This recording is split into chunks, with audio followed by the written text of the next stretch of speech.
सोचिए, अगर मैं आपसे कहूँ कि एक ऐसा बॉक्स था जिसने पूरे देश की लाइफ ही बदल दी थी। एक ऐसा बॉक्स जिसकी वजह से मोहल्ले की गलियां सुनसान हो जाती थी, लोग काम धंधा छोड़कर उसी के आगे बैठ जाते थे और आज वही बॉक्स घर के किसी अलग कोने में रखा पड़ा है। हाँ दोस्तों, मैं बात कर रहा हूँ टीवी, टेलीविजन। सवाल ये है, आखिरकार टीवी का क्रेज क्यों खत्म हो गया और कभी टीवी कभी कमबैक कर पाएगी? आखिरकार ये जो टीवी है, इसकी कहानी शुरू कहाँ से हुई? कभी आपने सोचा कि जिस टीवी को हम 3-3, 4-4 घंटे लगातार देखते थे, आखिरकार उसका तो क्रेज ही खत्म हो गया। लेकिन उसकी शुरुआत कहाँ से हुई, उसके बारे में हमने शायद सोचा नहीं होगा। तो टॉपिक नंबर 1, टीवी की कहानी कहाँ से शुरू हुई। टीवी का सफर शुरू हुआ 1927 में, जब अमेरिका के फिलो फ्रेंसवर्थ ने पहली बार इलेक्ट्रॉनिक टेलीविजन सिस्टम बनाया। 1940 तक टीवी डेवलप हुआ और WW2 के बाद धीरे धीरे घरों तक पहुंचने लगा।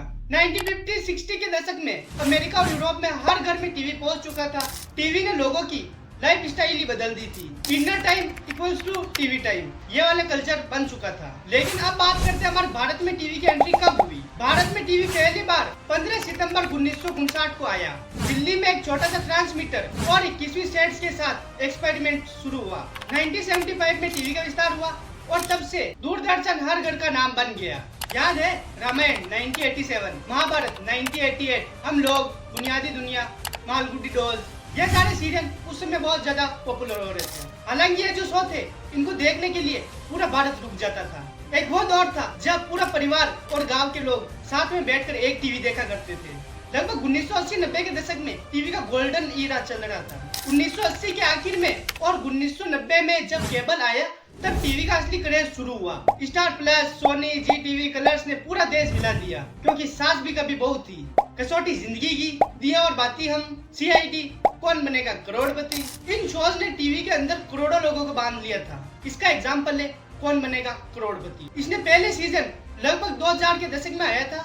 उस समय भी इसकी TRP इतनी हाई गई थी कि पूरा परिवार साथ में बैठकर देखता था अमिताभ बच्चन को। ये वो दौर था जब टीवी सिर्फ एंटरटेनमेंट नहीं था, बल्कि वो परिवार को बांधे रखने का साधन था। अब टीवी के गिरने की वजह क्या हो सकती है? तो इसके पीछे क्या मेन रीजन है? तो आइए एक एक को ब्रेक डाउन करते हैं। रीजन नंबर 1, TRP स्कैम और कंटेंट का गिरना।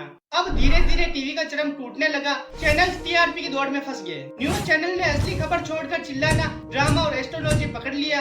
एंटरटेनमेंट चैनल सास बहू की लंबी कहानियों में फंस गए। इसका एग्जाम्पल मैं आपको देता हूँ। एक सीरियल था, सास भी कभी बहू थी। उसके एपिसोड कितने हो सकते हैं? 18 से ज्यादा, मतलब 3 साल एक एपिसोड। दिया और बाती हम अभी तक चल रहा है। अब इनको देखकर ऑडियंस थक चुकी थी कि यार कब एंड होगा, कब एंड होगा, कब एंड होगा, लेकिन होता ही नहीं। ऑडियंस को बांधे रखना और धड़ाधड़ पैसे छापना, इस रेस में ये चैनल फंस गए थे और लोगों ने तो कहना ही शुरू कर दिया, टीवी बोरिंग सा हो गया यार। लेकिन उसी समय एंट्री होती है स्मार्टफोन की। जी हाँ, ये जो आपके हाथ में है मोबाइल, इसकी एंट्री होती है। इसके बारे में आगे चर्चा करेंगे। तो रीजन नंबर 2, स्मार्टफोन और इंटरनेट रिवोल्यूशन। फिर आया 2016 का जियो धमाका। चीप इंटरनेट और स्मार्टफोन ने खेल ही बदल दिया। अब लोगों के पास YouTube, Facebook, Instagram था। 9 बजे का शो कब आएगा, ये सोचने की जरूरत ही नहीं रही। कंटेंट ऑन डिमांड हो गया, जब भी मन करता था तब वो देख सकते थे। अब एक आंकड़ा बताता हूँ, 2025 तक भारत में 850 मिलियन स्मार्टफोन यूजर हो गए, यानी लगभग हर इंसान की जेब में पर्सनल टीवी। अब ये तो हो गया रीजन नंबर 2। अब चलते हैं रीजन नंबर 3 की तरफ। Netflix, Amazon prime, Hotstar, ZEE5, जियो सिनेमा, इन्होंने टीवी की आखिरी पकड़ ही तोड़ दी थी। बिना कोई एड्स के आप कुछ भी देख सकते हो। ब्रिंग वॉचिंग इंटरनेशनल कंटेंट जैसे कि हॉलीवुड फिल्में, कोरियन ड्रामास और वेब सीरीज। अब एक और आंकड़ा देखो, स्क्विड गेम 2018 ने इंडिया में नेटफ्लिक्स को लोकप्रिय बना दिया। लोगों ने तब कहा ये है असली इंटरटेनमेंट। अब ये तो हो गए 3 रीजन। अब बाकी 3 रीजन को जल्दी से ब्रेक डाउन करते हैं बिना कोई देरी के।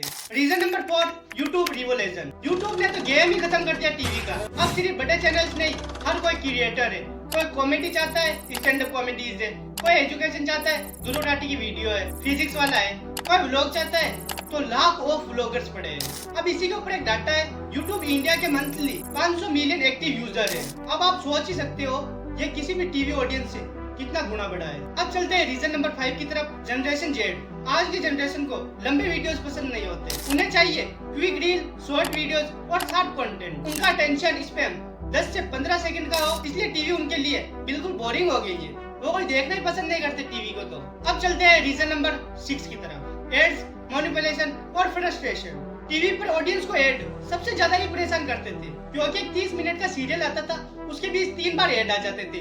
तीनों एड 5-5 मिनट के होते थे, मतलब 15 मिनट का तो एड और 15 मिनट सीरियल देखना पड़ता था। इसी कमजोरी को ओटीटी और यूट्यूब ने पकड़ ली। अगर आप यूट्यूब प्रीमियम खरीदना चाहते हो तो कोई एड नहीं मिलेगा आपको।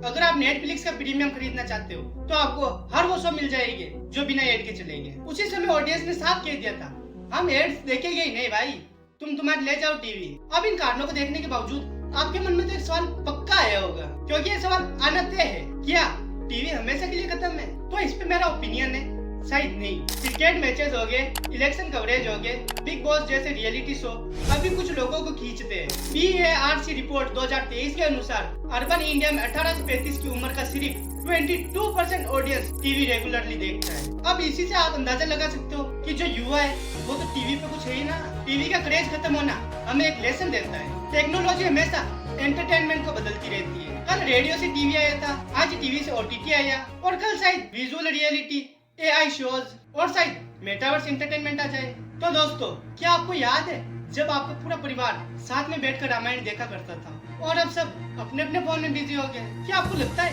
कि अब टीवी का क्रेज वापस कभी आ पाएगा? कमेंट बॉक्स में कमेंट जरूर करें। सो गाइस, मैं आपका दोस्त आदित्य भट्टाचार्य। तो अभी तक आपने इस वीडियो को लाइक नहीं किया तो इस वीडियो को एक लाइक करके चैनल को जरूर सब्सक्राइब कर दें और कमेंट बॉक्स में अपना ओपिनियन शेयर जरूर करें। और हाँ, बेल आइकन प्रेस करना मत भूलना। तो हम मिलते हैं किसी अगले वीडियो के साथ। तब तक जय हिंद, जय भारत।